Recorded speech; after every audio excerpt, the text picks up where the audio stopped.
Hello everyone, welcome back to my channel. कैसे हो आप सभी लोग? आई होप कि आप सब बहुत ही अच्छे होंगे। आज भी मैं लेकर आई हूँ बहुत ही useful kitchen tips and hacks, जिसकी मदद से आपका घर और किचन की सारी मुश्किल काम होंगे बहुत ही आसान। तो चलिए आज का वीडियो शुरू करते हैं। आज का पहला टिप सभी का डेली लाइफ में बहुत ही काम आएगा, क्योंकि लहसुन छीलना बहुत ही सिरदर्दी वाला काम होता है। दुनिया का सारा काम एक साइड और लहसुन छीलने का काम एक साइड, क्योंकि इसकी एक एक कलियों को घंटों बैठकर छीलने में हमें बहुत ही ज़्यादा बोरियत फील होता है। दूसरी बात यह है कि लहसुन की जो मुंह होती है ना, बहुत ही सख्त यानी कि टाइट सा होता है, जिसे छीलते टाइम कई बार नाखूनों में पेन भी हो जाता है। लेकिन आज मैं आपको एक ऐसा ईजी ट्रिक बताऊंगी जिसके मदद से आप इकट्ठी बहुत सारी लहसुन को छील पाएंगे, वो भी कुछ ही मिनटों के अंदर। तो यहाँ पर सबसे पहले हमें लहसुन की जो ऊपरी वाली हल्की सी छिलके होते हैं ना, उसे हमें निकाल देना है। सबसे पहले तो आप गांठ से एक एक कलियों को अलग कर लीजिएगा और उसके बाद हथेली की मदद से इस तरह से रब करते हुए इसकी जो ऊपरी वाली हल्की वाली जो छिलके होते हैं उसे आप निकाल के साफ कर दीजिए। उसके बाद आप ले लीजिए कुकिंग ऑयल, कोई सा भी कुकिंग ऑयल, थोड़ा सा आप हाथों में लगा के इस तरह से जितने भी लहसुन के कलिए होंगे उनमें अच्छी तरीके से लगा दीजिए, ठीक है। और उसके बाद अगर आपके घर में धूप आती है तो बहुत ही बढ़िया रहेगा, 1 घंटा आप धूप में इस तरह से लहसुन को रख दीजिएगा। अगर धूप नहीं आती है तो कोई दिक्कत नहीं है, तो आप क्या कीजिए, इस तरह से तवे में या फिर कढ़ाई में इसे हल्के से गर्म कर लीजिए। यहाँ पर ध्यान रखिएगा, इसे रोस्ट यानी कि भूनना नहीं है, बस हल्के से गर्म करना है, ताकि इसमें जो मॉइस्चर रहता है वो पूरी तरीके से खत्म हो जाए, ठीक है।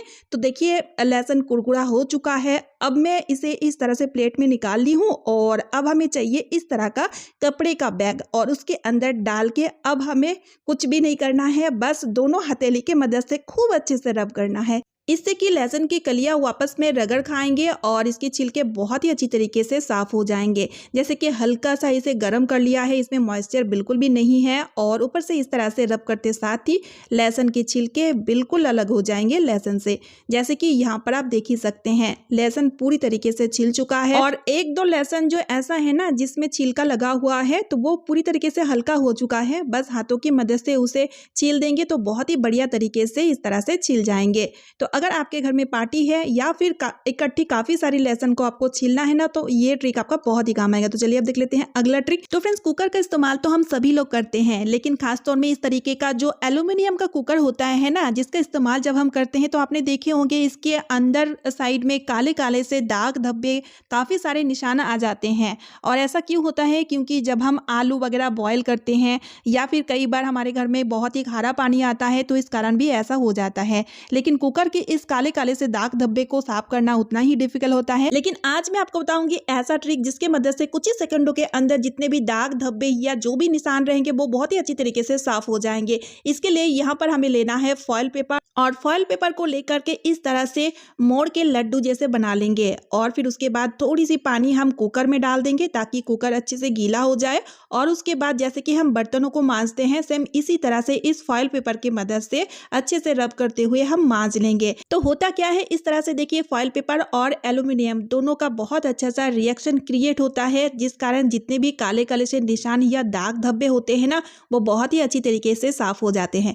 जैसे कि यहाँ पर आप देख ही सकते हैं, बहुत अच्छी तरीके से ये साफ होते जा रहे हैं। थोड़ा सा और रगड़ लूंगी ताकि पूरी तरीके से साफ हो जाए। यहाँ पर हमें डिस्जेल या किसी भी सॉल्यूशन की जरूरत नहीं होगी। तो देखिए फ्रेंड्स, इस तरह से जितने भी काले काले से दाग धब्बे निशान थे ना, वो अच्छी तरीके से निकल गए हैं। पानी पूरा काला हो चुका है, जिससे कि आप अंदाजा लगा सकते हैं। उसके बाद पानी से इस तरह से कुकर को धो लीजिए, बस आपका कुकर चकाचक हो जाएगा। तो इस तरह से देखिए फ्रेंड्स, सालों पुरानी दिक्कतें जो चुटकियों में सॉल्व हो गया। उम्मीद करती हूँ ये ट्रिक आपका बहुत ही काम आएगा, तो वीडियो को ज्यादा से ज्यादा शेयर कर दीजिएगा। तो चलिए अब देख लेते हैं अगला ट्रिक। और मेरी ये ट्रिक भी काफी यूजफुल होने वाला है, क्योंकि हमारे पास कुछ कुछ ऐसे ताले होते हैं जो रखे हुए होते हैं, जिसका इस्तेमाल हम नहीं लेते हैं। लेकिन होता क्या है, रखे रखे इसमें जंग आ जाता है, बहुत ज़्यादा गंदे हो जाते हैं, तो इसलिए ये अच्छे से ना वर्क करते हैं, ना इसका इस्तेमाल हम ढंग से ले पाते हैं। लेकिन आज मैं आपको एक ऐसा ट्रिक बताऊंगी जिसके मदद से ये अच्छे से साफ भी हो जाएंगे, अच्छे से वर्क भी करने लगेंगे। तो सबसे पहले हमें इसे साफ करने के लिए जो सॉल्यूशन बनाएंगे उसका इस्तेमाल करेंगे, जिस कारण इस तरह से इसकी नीचे वाली और ऊपर वाली जो 2 छेद होते हैं उसे टेप के मदद से हम बंद कर देंगे, ताकि अंदर बिल्कुल भी सॉल्यूशन ना घुस पाए, ठीक है। तो इस तरह से अच्छे से मैंने सिक्योर कर लिया है, और उसके बाद हम बनाएंगे बनाएंगे सॉल्यूशन, और सॉल्यूशन बनाने के लिए यहाँ पर हम किचन में मौजूद चीज़ों का ही इस्तेमाल करेंगे, जैसे कि 1 चम्मच नमक, थोड़ी सी कोलगेट और थोड़ी सी नींबू का रस। इस तरह से मिक्स कर देंगे और तीनों ही चीज़ों को अच्छी तरीके से मिक्स करके एक बहुत ही बढ़िया सा सॉल्यूशन तैयार कर लेंगे। तीनों ही चीज़ क्लीनिंग के लिए बहुत ही यूजफुल रहता है। और फिर उसके बाद छिलके में हम थोड़ी सी सॉल्यूशन लगा देंगे। आप चाहें तो यहाँ पर स्क्रबर या फिर कपड़े का यूज़ भी ले सकते हैं छिलके के जगह। और उसके बाद देखिए इस तरह से ताले को हम अच्छे से रब कर लेंगे। ताले में मौजूद जितने भी जंग या जो भी गंदगी रहेंगे ना, वो बहुत ही अच्छी तरीके से साफ हो जाते हैं। नींबू में जो खटास होता है वो खटास के मदद से क्लीनिंग और साथ ही साथ जो जंग होता है ना, उसे काटने में बहुत ही माहिर होता है।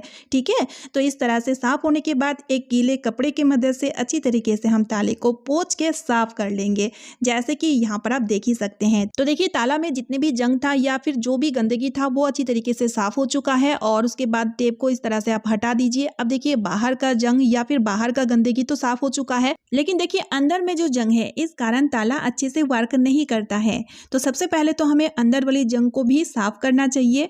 तो उसे साफ करने के लिए भी मेरे पास एक बहुत ही बढ़िया सा आइडिया है। इसके लिए यहाँ पर आपको लेना है सरसों का तेल। यहाँ पर आपको सिर्फ सरसों का तेल ही लेना है। ठीक है, तो सबसे पहले हम तेल थोड़ा सा चाबी में लगा देंगे ताकि चाबी अच्छे से चिकना हो जाए। और 3-4 बूंद तेल इस तरह से ताले के अंदर भी हमें डालना है ताकि अंदर में जो जाम है या फिर जंग है वो अच्छे से छूट जाए। उसके बाद चाबी को इस तरह से अंदर डाल के ना कुछ देर इस तरह से घुमाते जाएंगे ताकि अंदर की जंग या फिर जाम अच्छी तरीके से कट जाए। ठीक है, तो इस तरह से देखिएगा ताला बहुत ही अच्छी तरीके से फिर से वर्क करने लगेगा। अच्छी तरीके से इस ताले का यूज भी आप ले सकोगे, है ना। कितना यूजफुल सा आइडिया। तो चलिए अब देख लेते हैं अगला ट्रिक। सर्दियों के दिनों में ठंडी ठंडी पानी में हाथ लगा के हमें पोछा लगाने में बहुत ही दिक्कत होती है, क्योंकि पानी बहुत ठंडा रहता है और कई लोग घुटनों की दर्द या फिर कमर दर्द के वजह से देखिए इस तरह से बैठ के पोछा लगाने में उन्हें बहुत ही दिक्कत होती है।